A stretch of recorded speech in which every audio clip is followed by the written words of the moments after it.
Ann Jeffries as Marion Kirby, the ghostess with the mostest.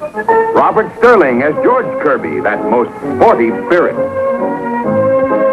And Leo G. Carroll, host to said ghost, as Topper.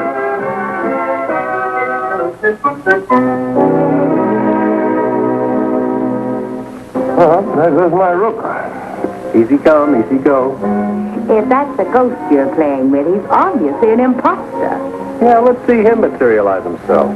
My dear Marion and George, I assure you, you're the only two ghosts that I know. What about Neil? Well, Neil. Mr. and Mrs. George Kirby and their alcoholic St. Bernard. The only dog in the world that can materialize and dematerialize. Yes, but you keep on feeding him liquor, he's going to disintegrate. Oh, you talk as if you don't like her. My dear Marion, I love you. I adore you all. Then why are you playing chess with another alleged ghost? My worthy opponent, Mr. J. Francis Prescott, is very much alive. How do you do, Mr. Prescott? You're looking very well. Mr. Prescott's in Cleveland. We exchange chess moves by telegram. Who's winning? Western Union. Imagine playing a game with someone you've never seen. Well, that won't be the case much longer. Mr. Prescott's coming here tomorrow evening, 6 o'clock, to spend his vacation with us. Just in time for dinner. I'll wear my new dress. Marion, George, you're not going to do anything to embarrass me now, please. Would you like to go over the seating arrangements with me? Oh, I'm sure they'll be all right, darling. You have a knack for throwing the right people together. But I must know who I'm throwing together, Cosmo. Now, there's Mr. Prescott and Mrs. Baskerville. He is just mad about it. Oh, I do hope he's nice. Oh, I'm sure he is. Haven't you any idea what he looks like, Cosmo? Wouldn't it be funny if J. Francis Prescott turned out to be a woman? A woman? You mean he looks like a woman? Jay could stand for Josephine. Francis could be the male or female. Looks like a woman, Cosmo? You mustn't say such things. But you're the one who's saying them. I think I'll have a martini. Are you sure you haven't had a few already? Martina's are no sooner mentioned than you start drooling. I don't know what's got into you lately. Excuse me, dear. There must be Mr. Prescott. Saved by the bell.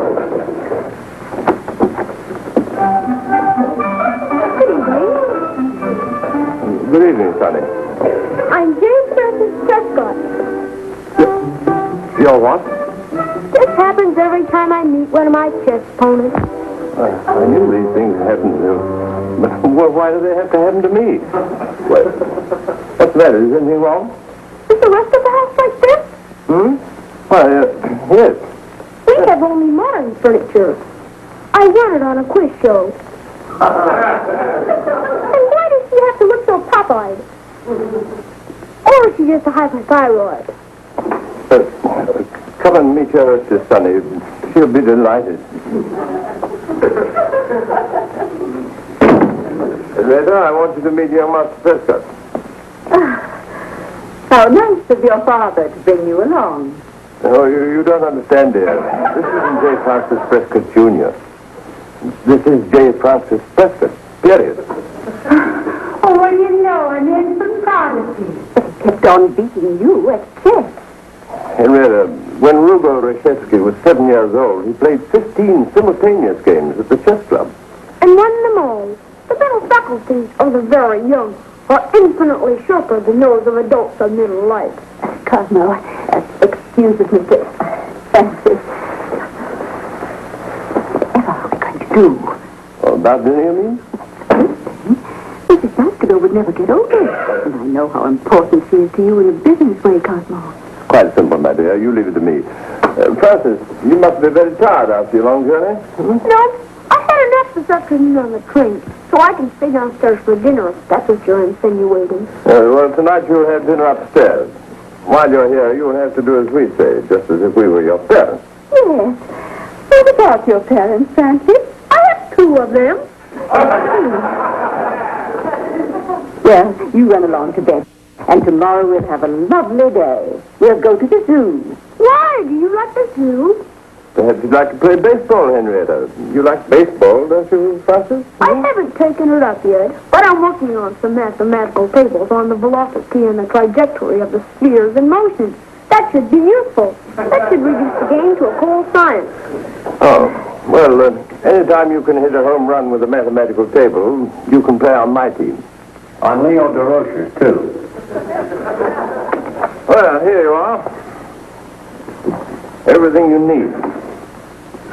In fact, more than you need. That's it. Existentialist plays as Jean-Paul Sartre. You won't need this. Why not? Well, I don't think your psychiatrist would approve. I like scientific books. None of the science fiction drivel, of course. Oh, well, we haven't any. Not even the drivel. Are those yours? Oh, how is? Oh. I was quite a fencing master in my day. But I suppose you know all about fencing, too. Only the 4 common parries.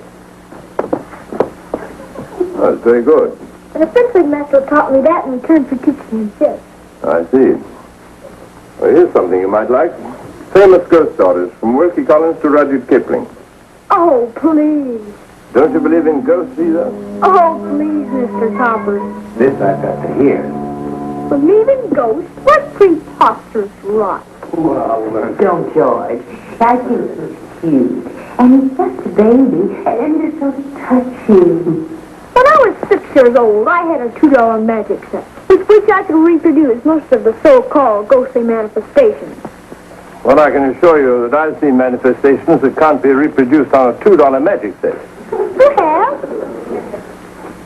Yes, I have. More likely auto-suggestion, telepathy or hallucinations due to an abnormal condition of the nervous system. You see what you are, my sweet? A hallucination due to an abnormal condition of the nervous system.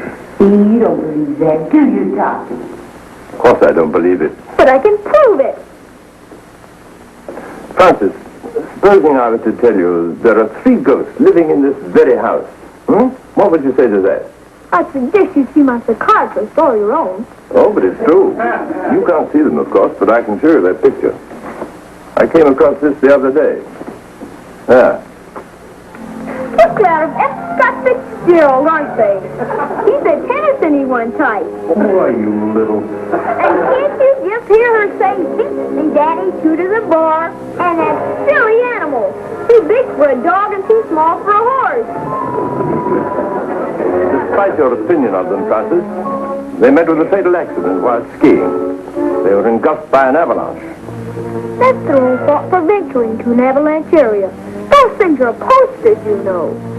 Well, you tell him it wasn't one of them regular avalanches. This was an unscheduled flight. If you ask me, I think they were intoxicated and deserved exactly what they got. Listen here, Adam. Control yourself. I always do. I'm considered very well adjusted. Something tells me he's going to be out of whack before too long. Yes, dear?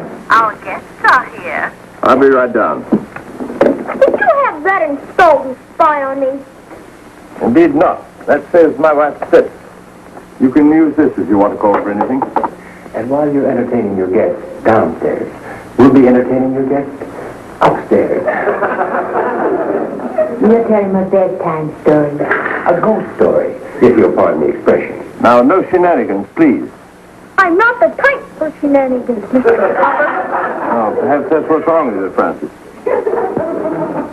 Oh, Topper. Mr. Carter. Hi, Mrs. Carter. How'd you do? Good evening, Mr. Topper. Mr. Baskerville, I'm so glad to see you. So your Mr. Prescott didn't arrive. I thought for once I was going to have an intelligent table partner at one of your dull dinners. Well, it's just one of those unfortunate things, Mrs. Baskerville. I was disappointed, too. I look forward to some spirited chess. What sort of opponent is he, Tom? Oh, formidable.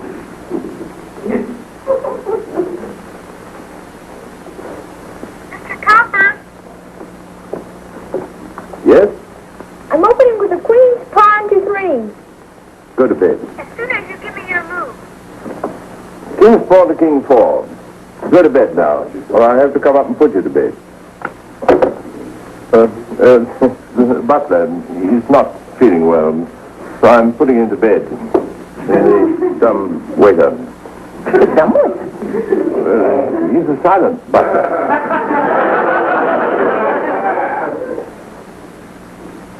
I don't like that move at all.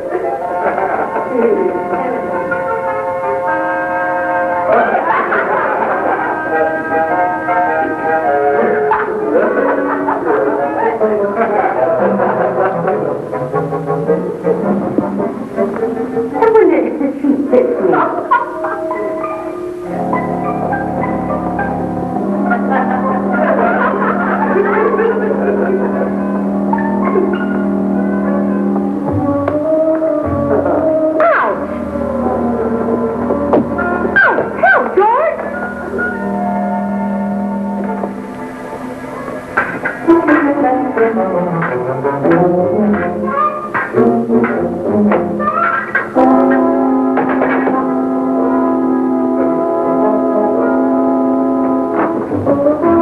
Try that on your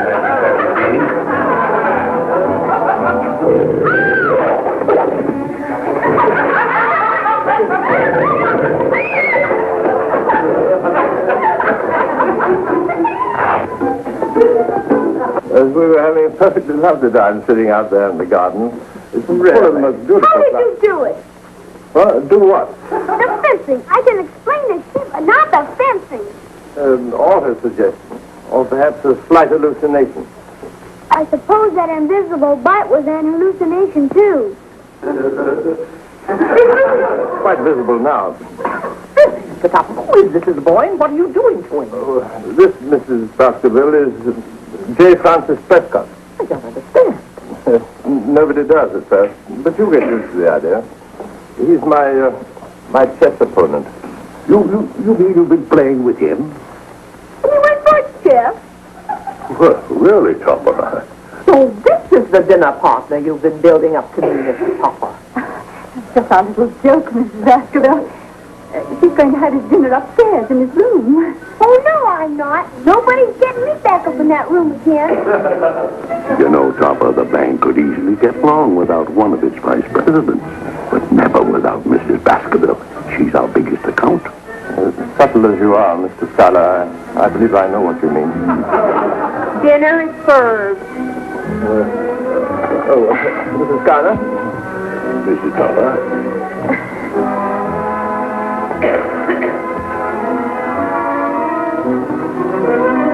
Of course I shall be at the stockholders' meeting.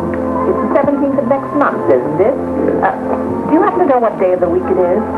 That's a Thursday. Yeah, that's quite right, my boy. I can do that with any date in history.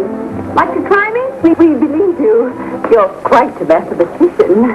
Well, perhaps I'd better ask him to take a look at the Acme Street Railway stock that the bank recommended to me. Safe as houses, and pays a whopping $7 a share in dividends. I happen to have a rundown on the stock with me here. Now, last year's gross earnings were $3,805,270 against a 6% funded debt of only $1,484,720. How many shares outstanding? 543,610. So the stock is earning $6.08 per share, or almost $1 less than our dividends. I suppose you know the theory of shifting surpluses. Apparently, the city bank knows only about the theory of shrinking surpluses. Well, anyway, I'm loading up on Minerva Mining now. Only on paper, of course. Annoying little brat. Very annoying. Not at all. I think it's very enlightening. The Minerva Mine produces 20 million tons of slag on the ore dump. Now add to that 10 million tons of low-grade ore reserve in the mine itself. They're taking an average price of 29 cents a pound for the additional metal recovered under the new Aldorfer cyanide process, of course. What does that give you? Have you something for me, Mr. Topper? Yes, you have something for him, Topper. Let me get that ice cream. Okay, let's have it, Mr. Topper.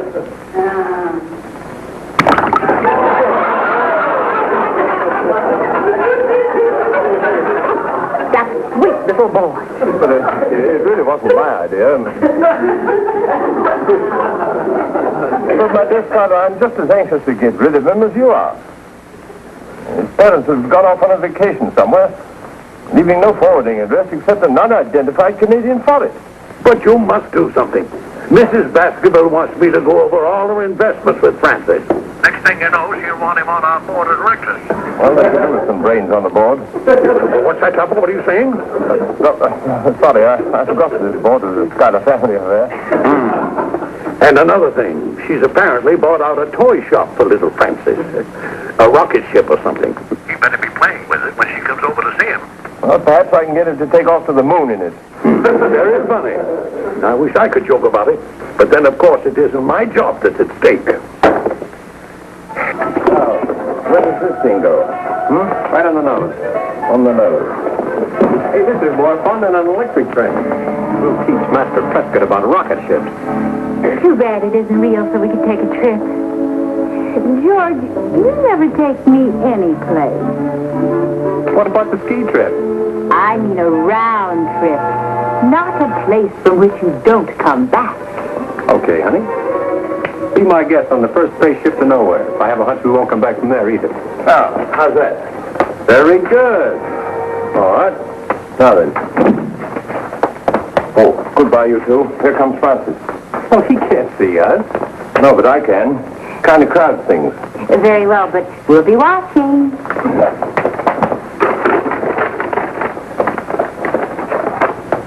So long, Buck Rogers.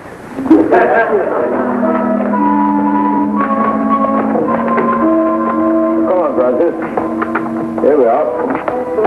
How corny can you get? What's this thing? That? Well, that's a rocket ship. We're exploring outer space. This thing wouldn't get you from the atmosphere into the exosphere. It's only a toy, Francis. But it's constructed all wrong. To get any distance at all, you need a three-stage rocket ship. Quite. I knew you wouldn't understand. Here. Try this spacesuit on. If it pleases you, but this ridiculous thing is even more effectual than the ship. Well, never mind. You get into it. You never can tell, you know. Oh, yes, you can. By compensating for the gravity force, we can turn our ship into a satellite, whirling around the Earth in an elliptic orbit. What's the matter? I was just thinking of you becoming a satellite, George, whirling around the Earth in a sort of cosmic compost heap. I wish you'd shut up. Very well, but I don't think you have to be so rude about it. Mr. Topper, Mrs. Baskerville's at the house. She's asking for Francis. Better climb in here. I wouldn't be cut dead in this thing. Well, you'll achieve that effect if you don't get in. What do you mean? Never mind. Get in.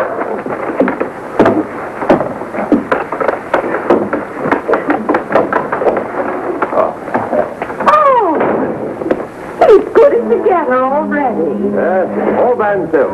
He ducks it. Oh, boy, this is funny. Francis. Ready for you, Mary.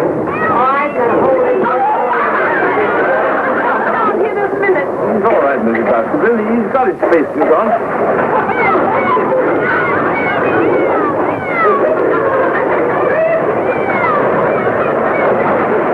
He'll be killed.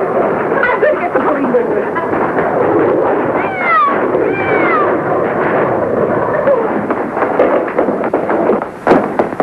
There we are. Up the daisy. Let's see how the spacesuit works, Topper. Just a few barrel rolls and finish with a three-point landing.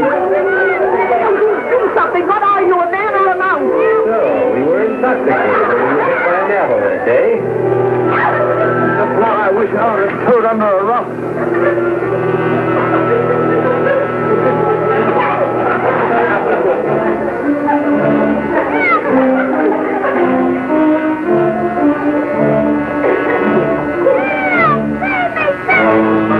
Coming in for a crash landing.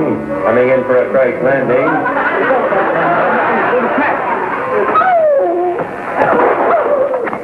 I Are you all right? I'm so glad to see you back on Earth, my boy. And I'm half as glad as I am to see you, sir. Oh, I'll go down to Toy Bazaar is certainly going to hear about this. And if they give me your money back, I'd like a baseball uniform instead.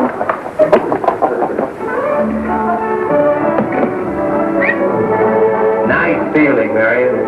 Gee, how did you do that, sir? Well, you see, Francis, when the ball reached a certain speed, it became a temporary satellite revolving back to its original point of projection. I see, sir.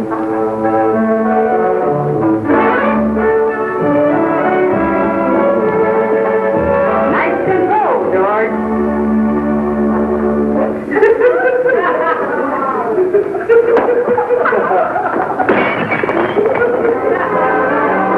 All done by mathematics? No, I just closed my eyes and swung. But it was real George, wasn't it? I don't know about it being real, but it was George, all right. 2 minutes. Modified with alcohol at maximum balance.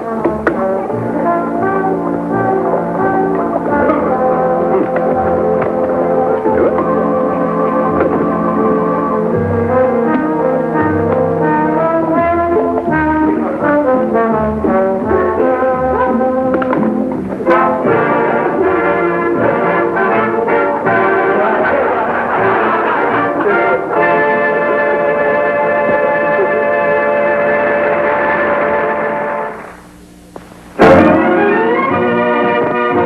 Produced by John W. Lufton.